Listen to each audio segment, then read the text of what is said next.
श्रीमती सोनिया गांधी जी के नेतृत्व में सन 2000 से लेकर सन 2014 तक के कांग्रेस की सरकार रही और उन्हें तो वे भारत की मूल निवासी तो थी नहीं, लेकिन जिस कदर उन्होंने एक परिचय दिया भारतीय संस्कृति का, भारतीय आध्यात्मता का और भारतीय भाषा का, उन्होंने जिस कदर से पार्टी को उभारा, क्या वे रोल मॉडल नहीं है कांग्रेस के लिए? Your questions, their answers. Dialogue at Nation Next. Sir, Prashant Kishor के बारे में कहा गया था कि वो ही is the only hope for the revival of Congress party, पर डिस्पाइट दैट कि कुछ वर्कआउट नहीं हुआ कांग्रेस में और प्रशांत किशोर में, वो अलायंस कुछ बनी नहीं। तो क्या लगता है आपको कि व्हाट वेंट रॉन्ग? क्या ऐसा था कि उन्हें इक्विवेलेंट टू गांधीज बनना था कांग्रेस पार्टी में? देखिए, कांग्रेस 150 साल पुरानी पार्टी है और 150 साल पुरानी पार्टी में कई बार उतार चढ़ाव आए हैं। प्रशांत किशोरी उसे बचा सकता ऐसा कुछ नहीं है। जब दिवंगत इंदिरा गांधी जी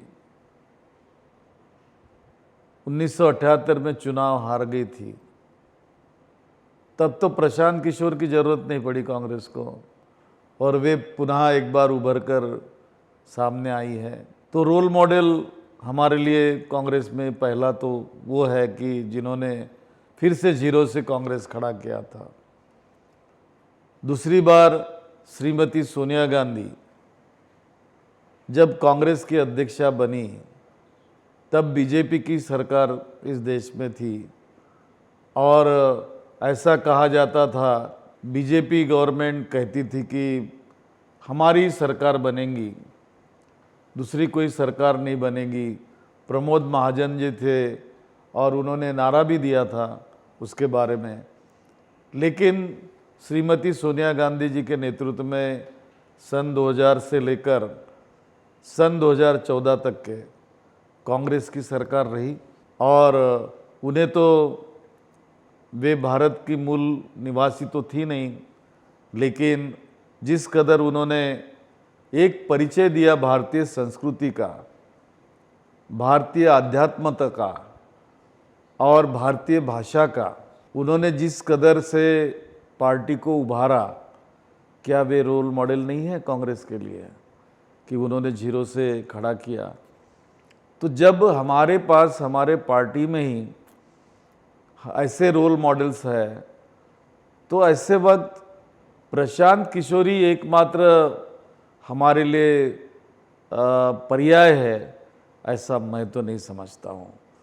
तो मुझे लगता है कि जो कुछ भी हुआ है वो उसी आधार पर हुआ है और निश्चित रूप से कांग्रेस ने जो कुछ सोचा है वो सोच के आधार पर जब चिंतन शिविर 13, 14 और 15 तारीख मई को उदयपुर में होने जा रहा, उसमें काफ़ी सारी बातें सामने आएगी और क्या रोल कांग्रेस आगे निभाएगी 2024 के लिए, वह भी आपको नज़र आएगा। पर नॉन गांधी की डिमांड है कि कांग्रेस का face should be non Gandhi, but आपको क्यों लगता है कि कांग्रेस नॉन गांधी के लिए क्यों नहीं जा रही है? किस चीज़ से वो इनसिक्योर है? Are they actually insecure of Congress मुक्त भारत जो बीजेपी कहते आ रही है इतने वक्त से?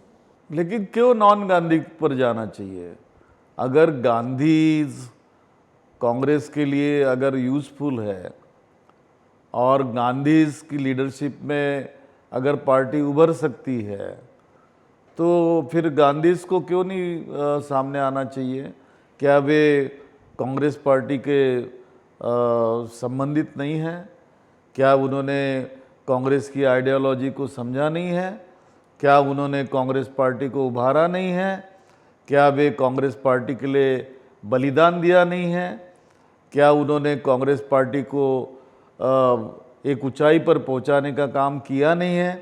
क्या उनकी लीडरशिप में इस देश में बदलाव आया नहीं है? तो मैं तो यही कहूँगा कि गांधी के लीडरशिप में पूरे देश में जो बदलाव आया, तो पहला बदलाव तो ये आया कि जिस देश के अंदर अन्न की उपज बहुत कम थी, वो उपज भी गांधीज ने बढ़ाई है। एजुकेशनल फील्ड में गांधीज में बहुत बड़ा काम किया है और बड़ी इंस्टीट्यूशन संस्थाओं का निर्माण किया। इंडस्ट्रियल सेक्टर में भी उन्होंने काफ़ी अच्छा डेवलपमेंट लाया है। आईटी का क्षेत्र लीजिए, अगर राजीव गांधी नहीं होते तो आज हम जो यह इंटरव्यू कर रहे हैं उसके लिए जो टेक्नोलॉजी आप यूज़ कर रहे हैं, क्या ये टेक्नोलॉजी होती थी? पर क्या लोगों ने क्या राहुल गांधी या प्रियंका गांधी को एक्सेप्ट कर लिया है? देखिए, लोगों ने एक्सेप्ट करना किसी लीडरशिप को या नहीं करना, ये तो लोगों का सवाल है। हर वक्त के हिसाब से हर चीज़ बदलती है और बदलाव ये समय की मांग होती है। जिस ढंग से भारतीय जनता पार्टी आज काम कर रही है, उनकी लीडरशिप काम कर रही है, या प्रधानमंत्री नरेंद्र मोदी काम कर रहे हैं, यह चीज़ तो हमें एक हुकुम शाह की तरफ ले जाती है, एक ऐसे अघोषित इमरजेंसी की तरफ ले जाती है कि जहां व्यक्ति पूजा ये सबसे बड़ा महत्व रखती है। और लोकतंत्र का जहां तक सवाल है तो मैं समझता हूँ कि परम पूज्य डॉक्टर बाबा साहब आम्बेडकर, जिन्होंने इस देश को संविधान दिया, जिन्होंने इस देश को संविधान देते वक्त लोकतंत्र की परिभाषा पे भाष्य किया, वहाँ उस भाष्य में उन्होंने कहा है कि जब इस लोकतंत्र में किसी व्यक्ति विशेष की जगह व्यक्ति पूजा के जगह पर पहुंच जाएगी, तब यह देश बर्बाद भी हो सकता है।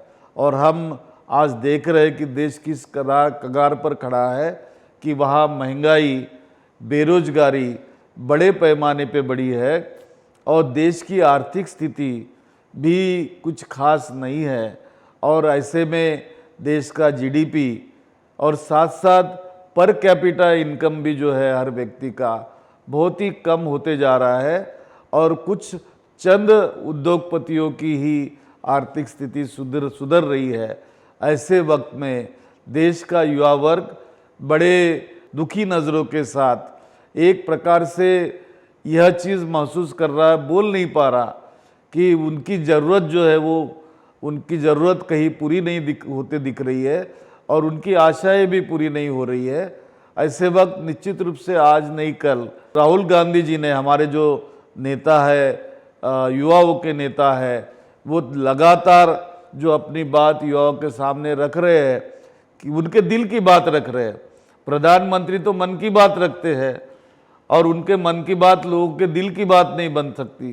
तो युवाओं के जो दिल की बात राहुल गांधी जी जो हमारे नेता है वो जो रख रहे हैं बार बार, कहीं नहीं कहीं आज भले किसी को वो अच्छी नहीं लग रही होंगी, लेकिन आने वाले दिनों में उन्हें महसूस होगा कि एक ऐसा शख्स इस देश में जो राजनीतिक ऊंचाई पर है, जो गांधी परिवार के साथ जुड़ा है, लेकिन हमारी बात करता है। कोरोना काल में आपने देखा होगा कि वो एकमात्र शख्स थे कि जिन्होंने कोरोना के ऊपर भाष्य किया। उन्होंने देश के प्रशासन को ललकारा, बताया कि भविष्यवाणी की कि देश में क्या होने जा रहा है। उन्होंने प्रवासी मजदूरों की बात की, उन्होंने उनके लिए जाकर उनके लिए वे खड़े हुए, वे ऐसे महिलाओं के लिए खड़े हुए, ऐसे युवतियों के लिए खड़े हो गए जिन पर अन्याय अत्याचार किया, जिनकी बेअबरू कर दी गई, जिनका जीवन लूटा गया, सर्वस्व लूटा गया, उनके लिए खड़े हुए। प्रियंका गांधी खड़ी हुई, राहुल गांधी खड़े हुए। तो यह कोई दिखावा नहीं था, इस पर तो किसी ने कुछ बोला भी नहीं, लेकिन वे खुद के खड़े हुए सामने और उनके लिए न्याय की बात की। किसान पूरे साल भर देश के दिल्ली के बाहर खड़े रहे, अनशन किया, उन्होंने धरना दिया। तो ये तमाम बातें जो है यहाँ पर जो रखी जाती है, मैं समझता हूँ कि बहुत महत्वपूर्ण रखी गई। आज भले ही लोगों को ऐसा लगता होगा कि हमें तो जॉब नहीं है, वी आर जॉबलेस, हमें कोई एजुकेशन में भी प्रायोरिटीज़ नहीं मिल रही, संस्थाएं बेची जा रही है, इंडस्ट्रीज बेची जा रही है। तो हमारा भविष्य क्या रहेगा। तो मैं तो समझता हूँ कि उनकी जो दिल की बात है, अगर कोई रख रहा होगा देश के अंदर तो राहुल गांधी रख रहे हैं। आज नहीं कल लीडरशिप को वो एक्सेप्ट करना पड़ेगा, उस लीडरशिप को, और जनता उसको एक्सेप्ट करेगी। Nation Next News Hub for New India.